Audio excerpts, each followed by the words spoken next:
Right. Thank you so much, sir. Since we've also touched the interaction between Hinduism and Buddhism, there's a related question by Purbasha Mukherjee as well as Priyadarshi Singh. So, two very related questions. Purbasha wants to know that how do you see this interaction in Hinduism and Buddhism when it comes to the iconography? So, for instance, you've talked about how South Indian iconography was clearly influencing all these Avalokiteshvar images that were found in Sri Lanka. So, are there more instances perhaps with the yakshas and the yakshinis represented or the rakshasas represented? And Priyadarshi wants to add a little bit to it, saying, how is peacock associated with Avalokiteshwar as his Vahan? Yeah, this is a very important question. I touched upon the early period where Andhra iconography inspired Sri Lankan art. I mean, then we are talking about Kuvera as a yaksha, and then Sankanidhi, Padmanidhi, and also the role of Naga cult and also Yaksha cult in Sri Lanka. It came out last year. It's called Roots of Sri Lankan Art, which was published by the Department of Archaeology. I mean, if you go to my site, you will see more information about it, where I touched the South Indian inspiration on early Sri Lankan art, and then you get the Pallava inspiration in Sri Lankan art, which is the highest period of Sri Lankan art, that's the 7th, 8th, and 9th centuries. Along with the Avalokiteshvara images, you also get the Buddha images and also the lions and, what you find in Kanchipuram. And also many other places in India. I'm not going into Chola period. There's a huge inspiration of Chola influence on Hindu iconography in Sri Lanka and also of Buddhist iconography. What is interesting is when we look at the Maharashtra caves. I spoke about Maharashtra caves in Aurangabad and other places, and I told that the two types of Avalokiteshvara, one is Yogi and the other one is princely type. It was inspired by the Maharashtra iconography. There's no doubt about it. But if you look at the Yogi Avalokiteshvara, this is something I do with my students. With the Photoshop, I cover the data mappet and ask the students to tell me, identify the person. Everybody says 100% that's Shiva, because they immediately compare that image what you find in Elephanta and also in Ellora. And it shows the inspiration with the Krishna Jina, with the Pasha in the hand, and also the dhoti, and also and the ascetic type of Shiva. So there is something going on. I don't know whether you are aware of one of my dearest friends who passed away about 3 months back, Professor Jaini, who was at Berkeley, to whom I learned a lot. Jaini wrote an article, Why Buddhism Disappeared in India. Because by the 8th and 9th century, Avalokiteshvara looked exactly like Shiva. It is really, it's so much inspired, the Hindu iconography of that period. And I can't simplify it, but it's almost that instead of venerating the Buddhist god, and also there's another reason, because the Buddhist monasteries didn't get enough funds and traders, and the trade routes also fluctuated from west to east, and there are so many reasons, and this may be one of the reasons, where you can see on both sides, how they developed in a cross-fertilized context. It's very, very important. Not in animosity, but of course, when Elephanta and also Ellora popping up, the Buddhism also, developed. Good example is Ellora, where you have Jain and Hindu and Buddhist caves. So there should have been a correlation, but the Buddhists were very active because, as I told you the other day, in the Asiatic society, Buddhism didn't have any taboos of seafaring or going in the land route. So that developed. And not only that, to answer the question, the inspirations came from South India, either from Tamil Nadu or Karnataka or from Maharashtra to Sri Lanka, and then it went up to Southeast Asia. That's why the statue which was found in the river in Anuradhapura is important, because it directly links South India to Sri Lanka and Sri Lanka to Indonesia. So it's very interesting to, you have seen that I never use the word influence. because it's not really influencing, it's not copying and pasting what we do with our computers, but it is really inspiring. And when it develops in another context, it is in a cross-fertilized context, the same idea develops in a different. This is what I try to argue in my recent book on the roots of Sri Lankan art. The motifs are borrowed from Andhra Pradesh, but in Sri Lankan context, they developed in a different context, and different iconography, and also different message. Hope I answered the question. Absolutely, sir. So a related question on that regard, given that one of the most popular sites in Kanchipuram, which yielded some traces of Buddhism, and it was extensively talked about. I think students of Indian history still find that mention, where the Kamakshi temple in Kanchipuram yielded 8 Tara sculptures. Yeah. So do you find some sort of a similar transition in Tara turning into Kamakshi, or maybe Kamakshi deriving from Tara? So just like you find Avalokiteshvar and Shiva to be extremely similar in the south, can we say the same thing for Tara as well? Yes, absolutely. It's a very interesting question. I mean, Kanchipuram, of course, I have been there several times, and I know about the Buddhist iconography and also the statues of Buddha. I mean, there is a place called Buddha Kanchi, as you know. The Buddhist presence was there, but in Kanchipuram, people are more interested in these temples, and they are so important and so beautiful in a way.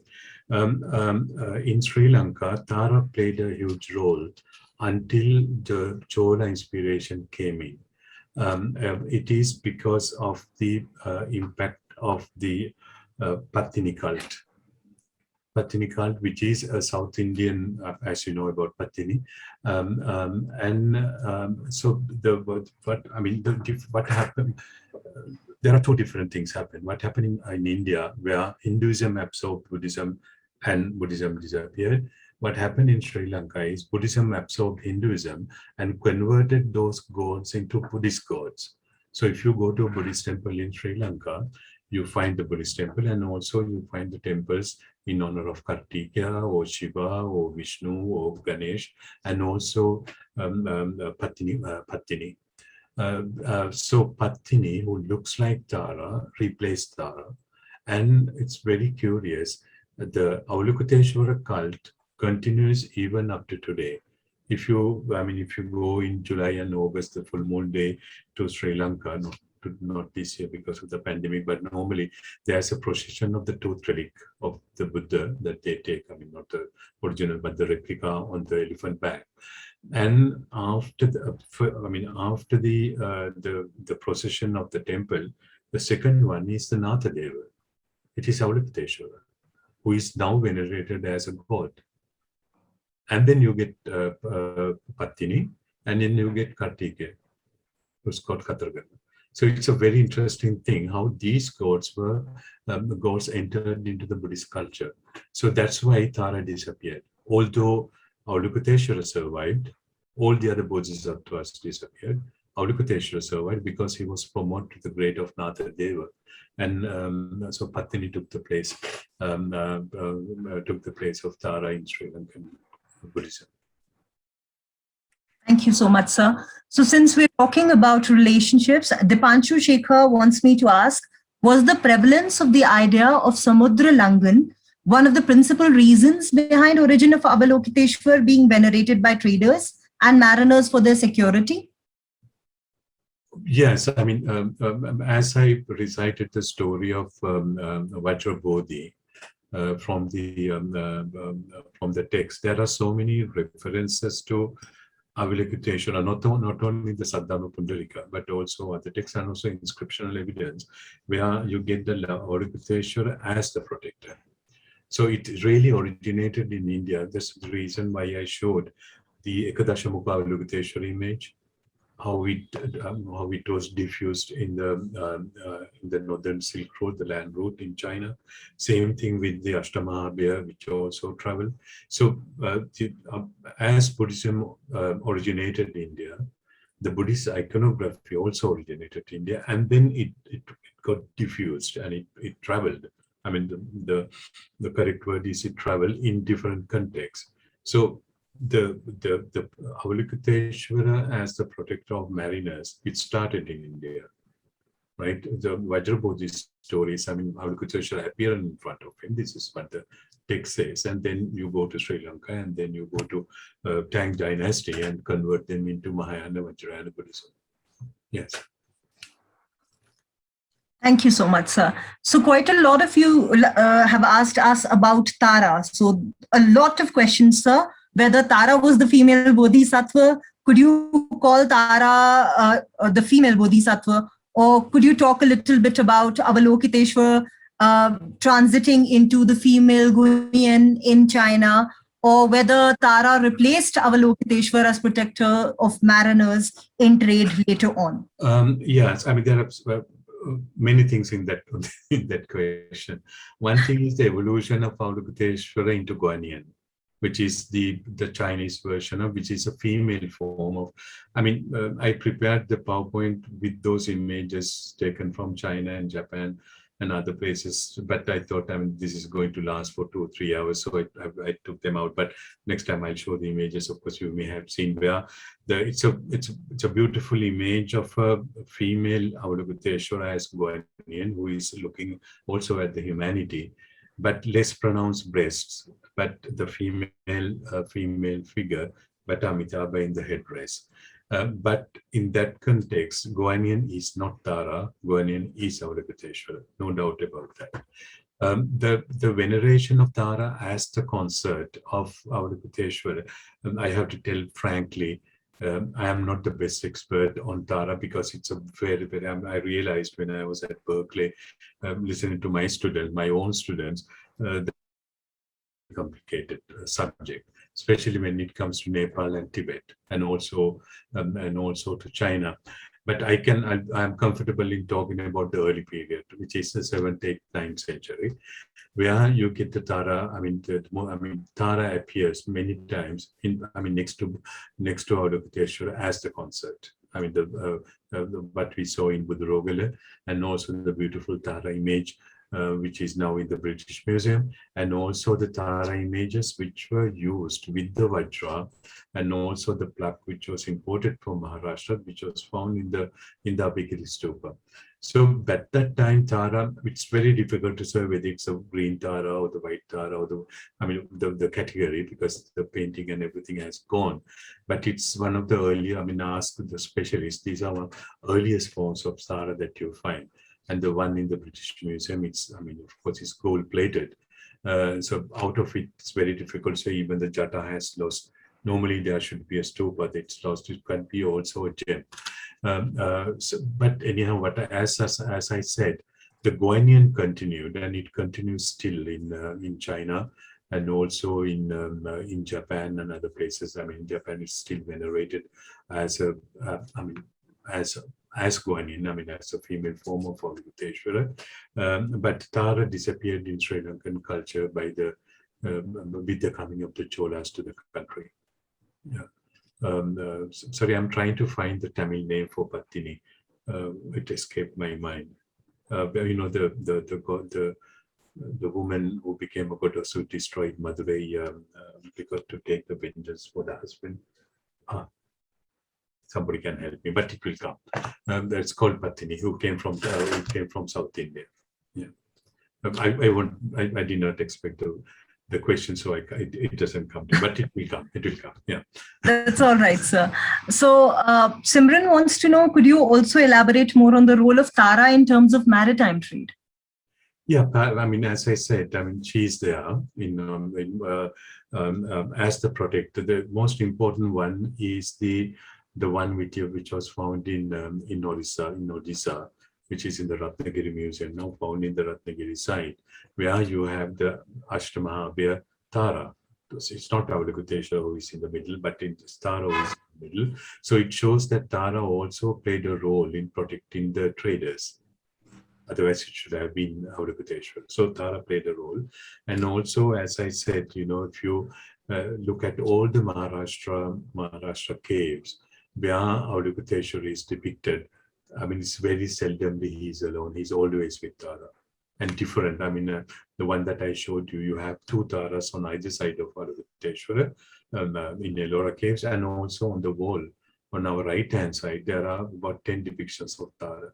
Tara played a huge role in, by this time, at least from 7th to the 8th century. So name came to me, it's Kannagi.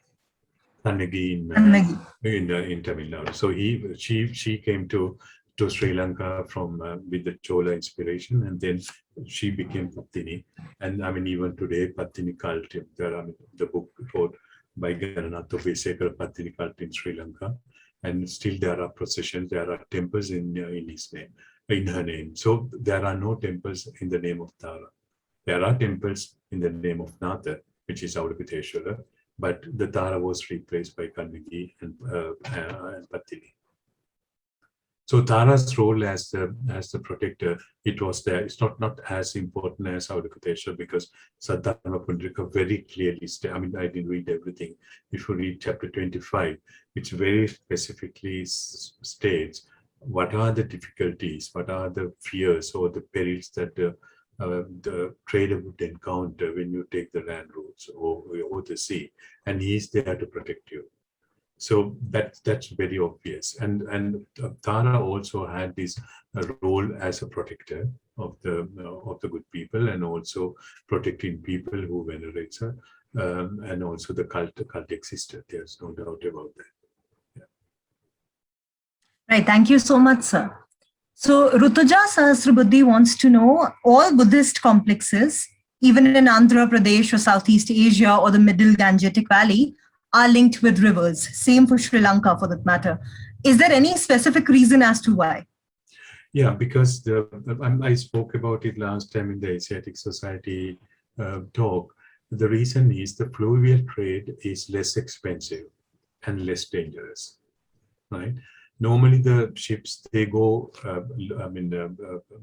towards the sea, right? When they buy, normally, it's still happening in Sri Lanka. They use bamboos. Thousands and bamboos, and they make rafters, put their goods on it, and come to the harbor, sell the bamboos and the goods, and they go.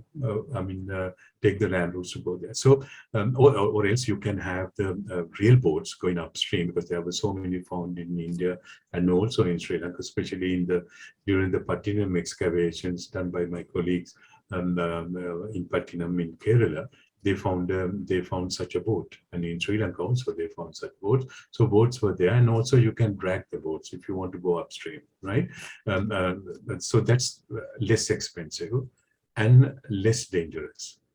Right? It's not the case today, because most of the river structures were destroyed by the deforestation and ecological disasters, and also building of the dams and other things. But this is quite different in ancient time. In Sri Lanka, it clearly says the Pliny and says there were 5 navigable rivers, and I took all the 5 navigable rivers, and sometimes you can go, sometimes you can't, because there are disruptions, but there were the sites along. So that's why fluvial navigation is very important. So if you take Gandhara, it's upper Indus, connected with the Kabul and the Swat River. If you take the Ganges, and in the middle you have Yamuna, and then the Meranjana and all the other rivers. Then you have Krishna River with the Bhima, and there are hundreds of sites around it. In Sri Lanka, it's same. It's Anuradhapura River. It's the same thing Irrawaddy. Same thing with Chao Phraya River, and it's same thing with Indonesia, Java. So the river navigation was very, very important. People don't pay much attention to that. Even at the beginning, I didn't, when I realized that how important it was, the fluvial navigation. So it's because it is less dangerous. You don't encounter animals. You don't encounter the elephants or cobras or lions in the river. As you know, the rivers in India, they are so big.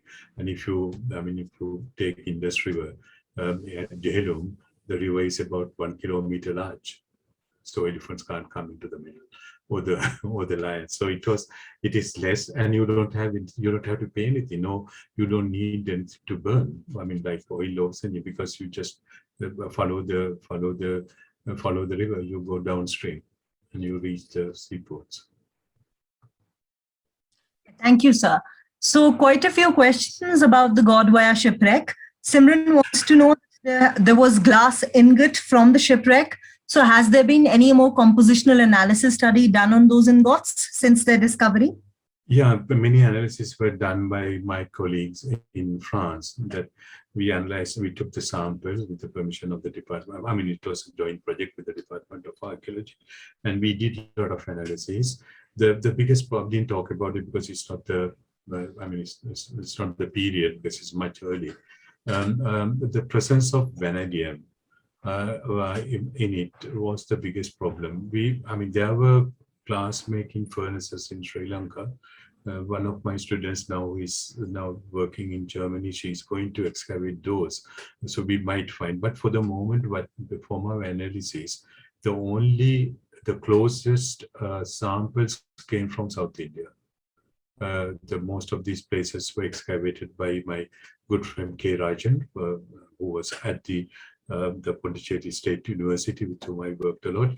So those are the closest samples we have. So it could be the ship was coming from South India to Sri Lanka because of the heavy charge. It went down, and it's about 3 kilometers as the crow flies from Godawaya.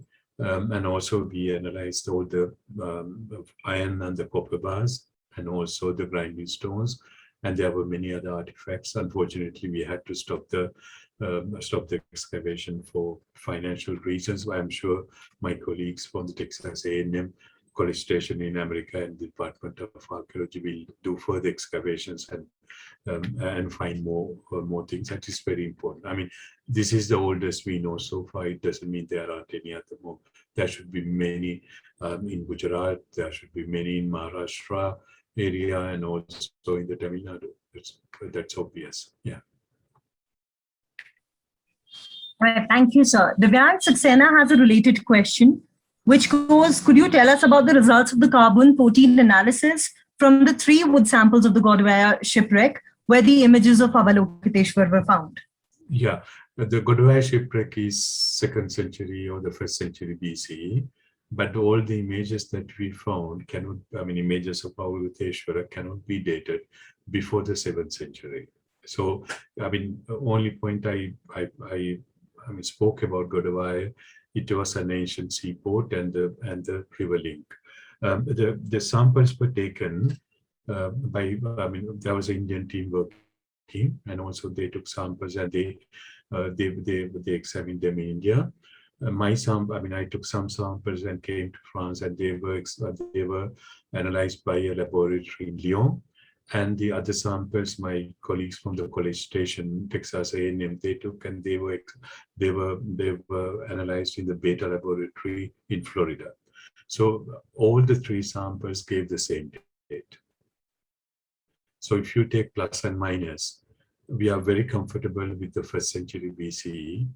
But it could be also 250 BCE. I won't go that far, but I would say 2nd or the 1st century BCE so far. And also my Sri Lankan colleagues also did a ceramic analysis of the typology of the black and red ware. As you know, this is a South Indian megalithic ware that you find, and the pattern comparing with the findings from my own excavations at Ridiyagama, and also excavations done by my Sri Lankan and British colleagues in Anuradhapura, they all tally with the carbon dating analysis. Unfortunately, we can't analyze the glass ingots, but the composition may. That's why we thought of excavating these sites in close to Anuradhapura, where you find furnaces used for making, turning silica into glasses. So we have to Manikoli and Manipur, the other sites in Tamil Nadu, and see. Those samples are analyzed by my colleague K. Rajan. Thank you, sir. So lots of thank yous pouring in. Ira Bhattanagar says, thank you so much for the wonderful talk, sir. She has one question regarding the iconography, which is most of the Avalokiteshwar sculptures are shown in Abhay Mudra. But since mudras play such an important role in Buddhist iconography, she wants to know whether the depiction of Avalokiteshwar as protector of traders does the mudra changes when he becomes the protector, or is it more or less the same mudra?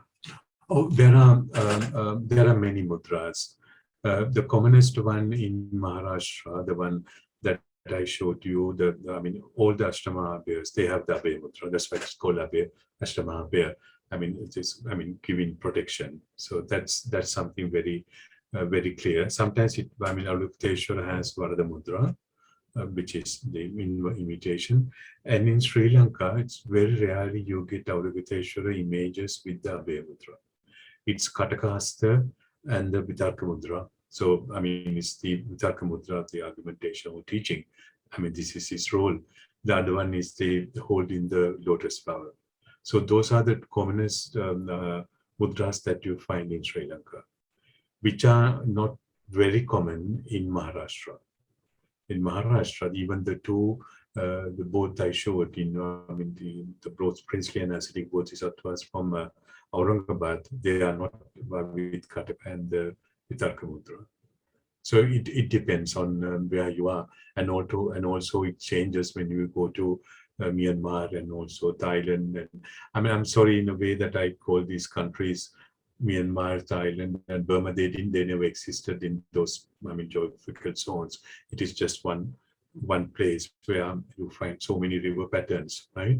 There are so many rivers coming towards the sea. Same thing is in Indonesia, but these are the names I use because we are familiar with the modern frontiers.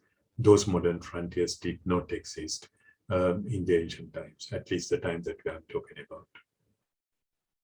Thank you, sir.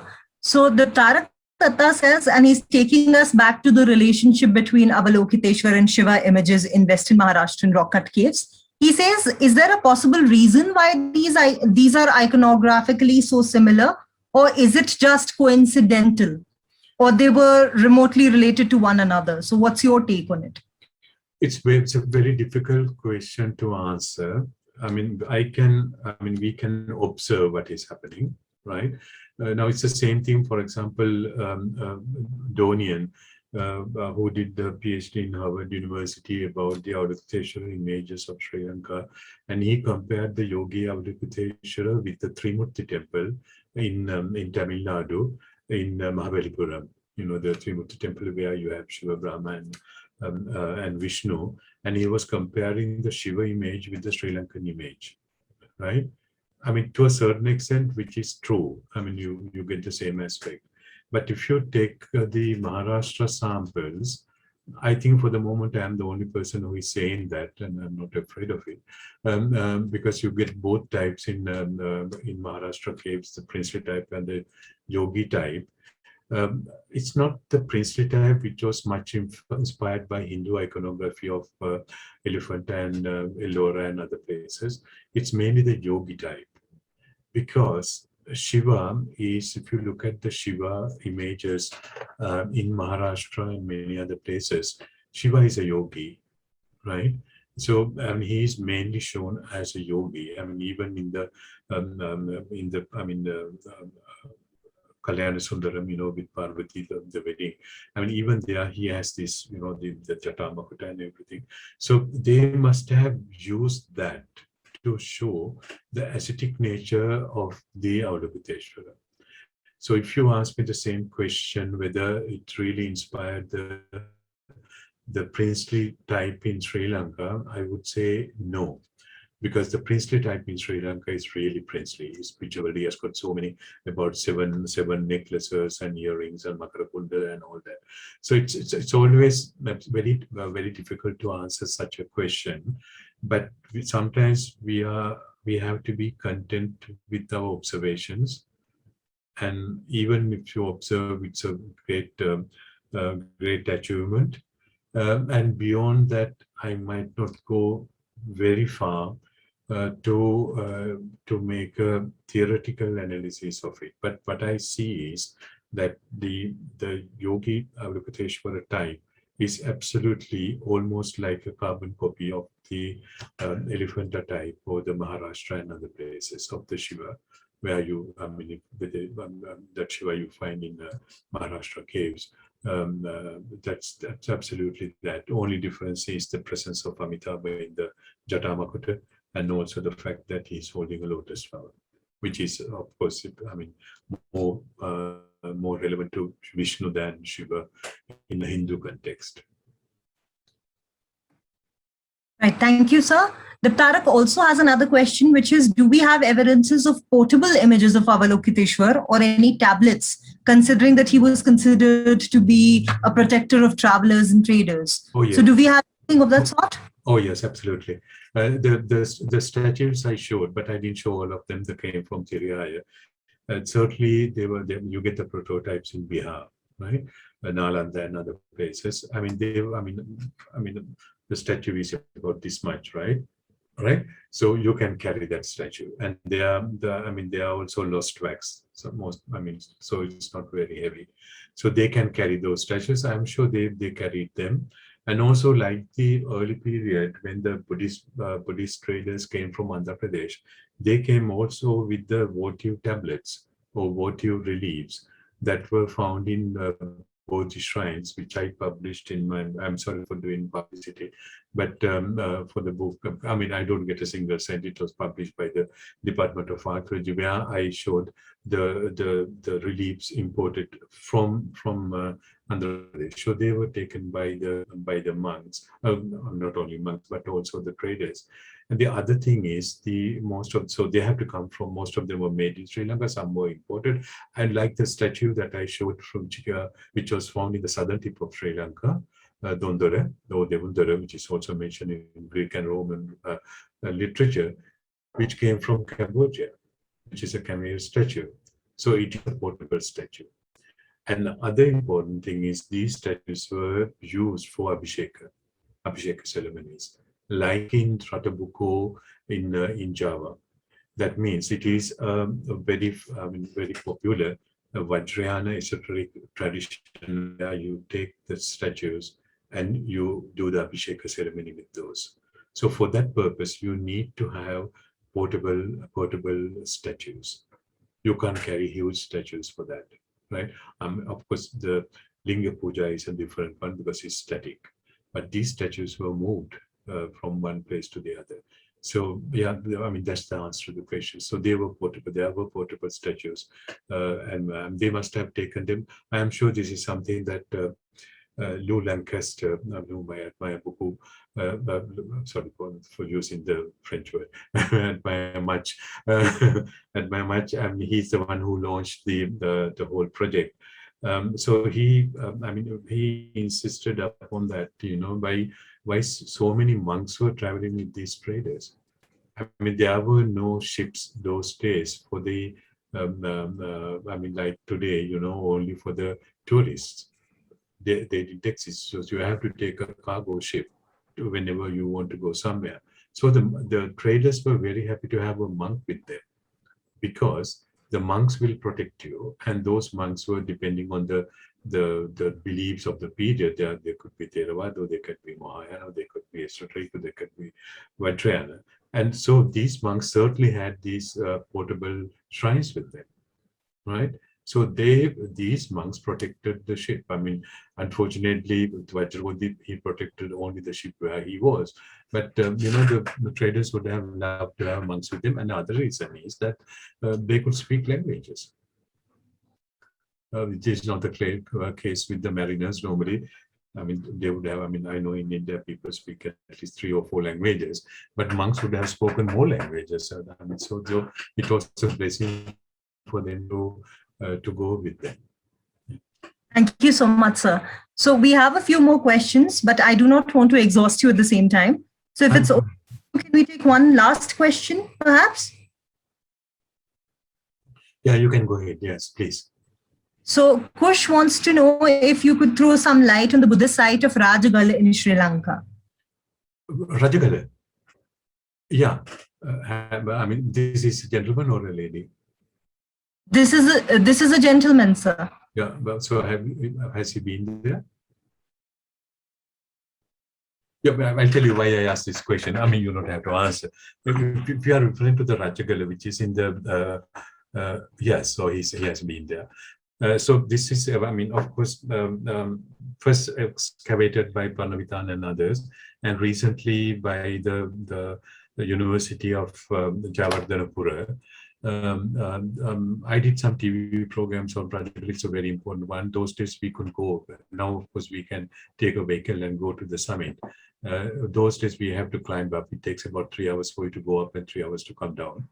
It's a very important site where you have, because from the inscriptional evidence, the ashes or the remaining of, or the relics of Mahinda, supposed to be the son of Ashoka, who converted the Sri Lankan king into Buddhism, and some parts of his ashes were kept. I mean, one of the stupas there is an inscription evidence. So the Rajagala goes back to 3rd century BC. If you look at the inscriptions on the caves, written in early Brahmi, Ashokan Brahmi, with all the donative inscriptions, and then the one I referred. And also later these caves were painted. You can still see the paintings. And also later, in around the 5th and 6th century, it became a huge monastic site with many stupas, and also with the kitchen and the refectory and the image houses, and also the cells for the monks, and also a huge statue of a Buddha unexcavated. So it's a very important Buddhist site, as important as Mehitali in Sri Lanka. So not last year before last, I went to Rajagala thinking that I would find at least one image of Bodhisattva Avalokiteshvara. There wasn't a single. So I was very disappointed. It doesn't mean that they have not, I mean, they might, I mean, the excavations will go on later after the pandemic. They might find, I'm sure there should be some images of Avalokiteshvara. There is a question, sir. Can you suggest any books on maritime trade and maritime trade? Yes, I can. What I can do is, Shreya, I mean, I'll be very happy to put the PowerPoint presentation as a PDF, and I will add a list of publications of the maritime trade if it is of any interest, or I can send you later. I mean, complete, not complete, at least essential the bibliography. I mean, starting from Nandana Chutiwong's book, and also what I have written in articles. And so we are now, just to tell you that we are at the stage of finalizing our book of the results of the survey project, where we have everything. Also, the chapter wrote by Kelly Powell is about 100 pages, and the book will be about 300 pages of all. So it will give you a complete bibliography of the Indian Ocean trade. I'm not going to give a bibliography about what people have written about the Roman trade, and also the other periods, but also only of this period, which is less known and less paid attention to.